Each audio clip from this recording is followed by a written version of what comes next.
JCB driver నిర్లక్ష్యం ఫలితంగా transformer కింద పడిపోవడం, విద్యుత్ స్తంభాలు ఇళ్ల మీద పడటంతో పెను ప్రమాదం తప్పింది. దీంతో ప్రజలు ఊపిరి పీల్చుకున్నారు.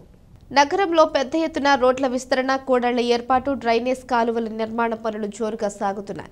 ఒక పద్ధతి ప్రకారం కాకుండా ఎక్కడ పడితే అక్కడ ఎడాపెడా పెద్ద ఎత్తున నిర్మాణం పనులకు నగర పాలక సంస్థ అధికారులు తెరలేపారు.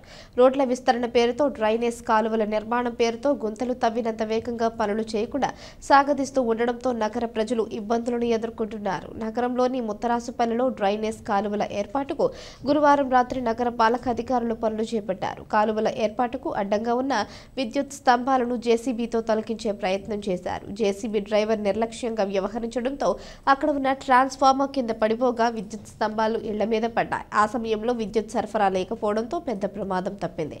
దీంతో ప్రజలు ఊపిరి పీల్చుకున్నారు. విషయం తెలిసిన వెంటనే విద్యుత్ అధికారులు, చిన్న చౌక పోలీసులు సంఘటనా స్థలికి చేరుకుని పరిస్థితిని సమీక్షించారు.